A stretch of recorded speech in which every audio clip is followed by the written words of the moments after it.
All right, this is a fretboard, right?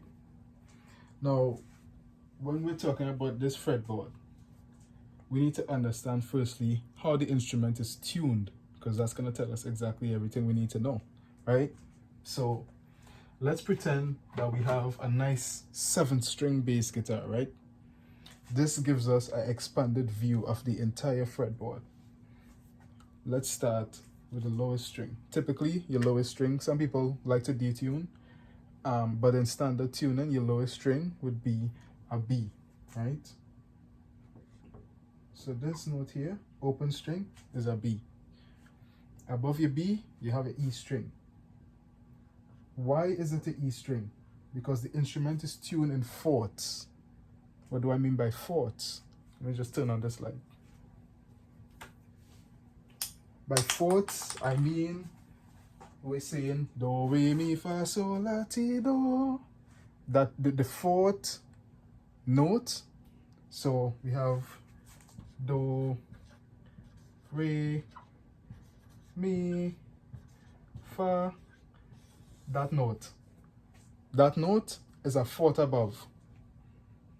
Right? So in gospel music, we like to think in numbers, right? So we call numbers. So let's take that same thing, right? Instead of using the do, re, mi, I'm gonna use numbers instead, right? So do, re, mi, fa. So you get the point, right? Do, right? So we give these a particular. We're replacing the do, re, mi with these numbers, right? We're gonna do the same when we actually start spelling out when we actually start spelling out the major scale on the fretboard, right? So as we were saying, the instrument is tuned in fourths, right? So once you understand circular fourths, circular fifths is the same thing but in reverse, you understand that that's the way the instrument is tuned, and it will give you a greater perspective when we actually start spelling out any sort of scale, in this case a major scale, onto the fretboard, right? So the third string would typically be a A, fourth a D, after D would be so we have G, C, and if we go up a fourth again, this will get a F. So this is the first thing that we need to understand, right? So now let's actually start spelling out the other notes. And one thing we need to take into consideration here is you will be able to quickly find an octave meaning this direction to here, an octave, right? If you go two strings over and 2 frets over, right? So let's suppose this open B here, you go over 2 strings, 2 frets, it's gonna land here. So this note here is also a B. We can do the same. Go 2 strings, 2 frets. This note here is also a B. Do the same thing. This. All right. So in Western music, right, we have a certain interval that gets us into different places, right? Meaning to say, different intervals is going to give you different scales, right? When it comes to a major scale, it's going to be 1 to the 2 is going to be a whole step, or I'll put whole step instead. It's much easier to conceptualize that way. You're going to have a whole step. Whole step meaning that the distance requires 2 steps when it comes to the 12-tier system, right? So I should probably put this board on now. Between the 2 and the 3, you have a whole step. Between the 3 and the 4, you have a half step. And the same half step happens between the 7 and the 1. This is also a half step, right? And this would be a whole step. This would be a whole step. This would also be a whole step, right? So it's the same. When we actually spell out the major scale, you're going to see that this is this exact same pattern to be able to find, and you're going to say certain patterns arise, right? So, like I was saying, between B, B, B, right next to B, obviously you have a C. You have a C. You have a C here. So that means that this note and this note is also a C, isn't it? Right. So C, C sharp, D.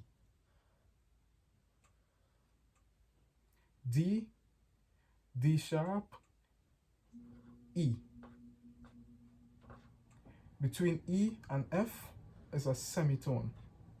So this is how you have, let's say we're in the key of C, there's no black notes, so it's only all white notes. When the key is C, you're gonna have C, D, E, F, G, A, B, C. Right? This is what we're working off of right now. C major scale.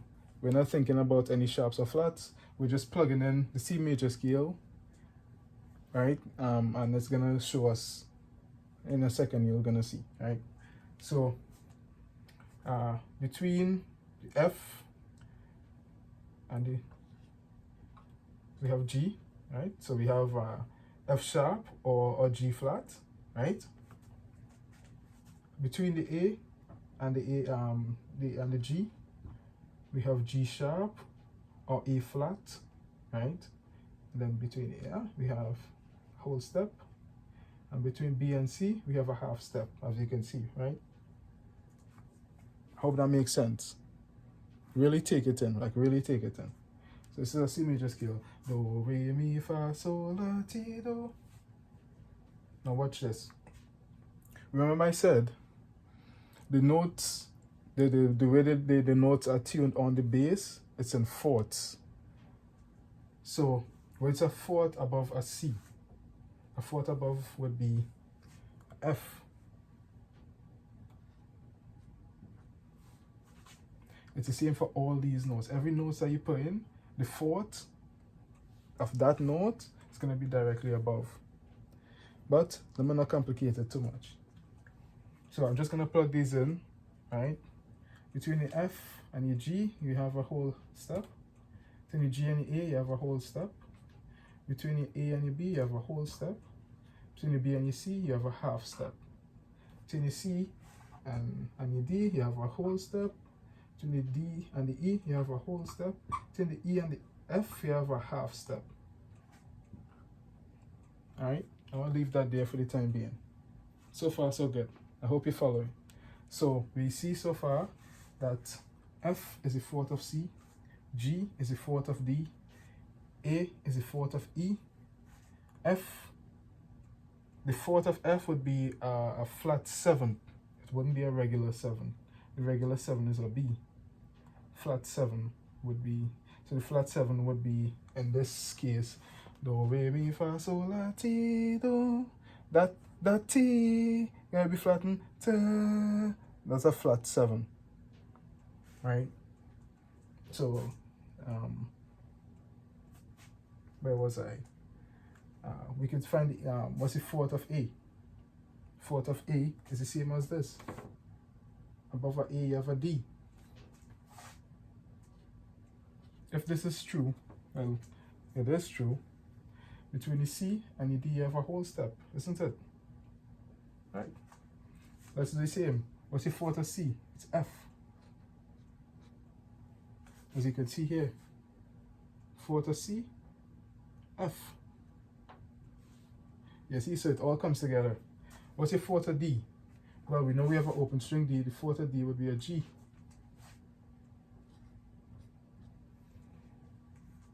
Hope that's making sense so far.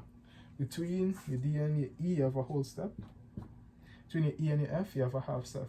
So you had this cluster of half steps happening here. E, F, B, C. E, F, B, C. Where, well, we know this is another one. E, F, B, C. You had this little cluster starting to happen here. So you start to see these little patterns. Alright? And below your E, you know you have a B. How we know that? Because below your E, you have a B.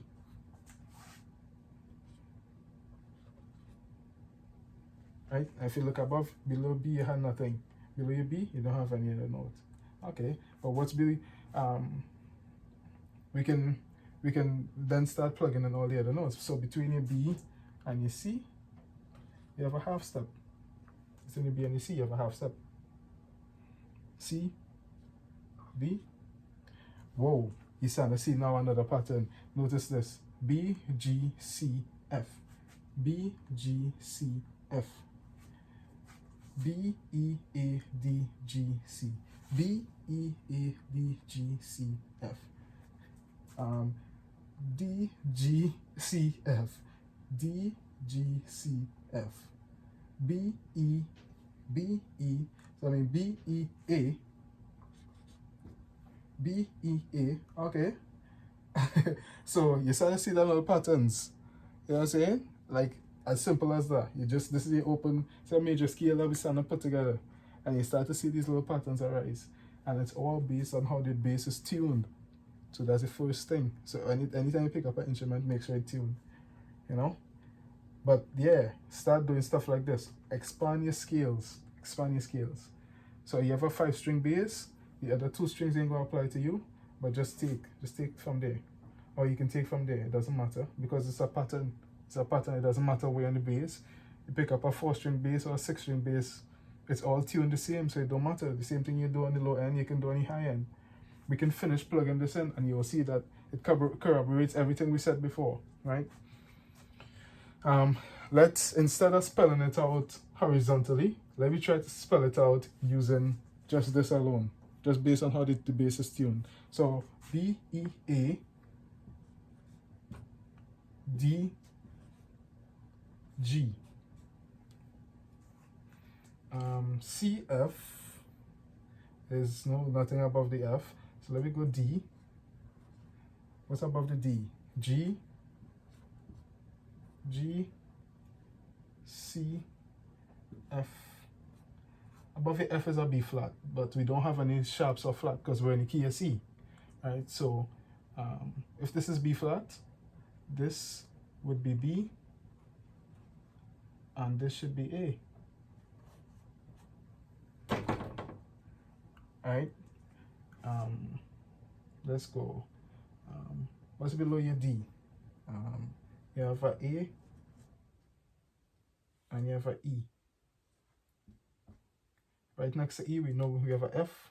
E, between E and F is a half step, as you can see, right? Half step. Above your F is your B flat. Okay, this is A. This will be B. Above your B, you have a E, A, D, G. Above your G, you have C. That's it. That checks out.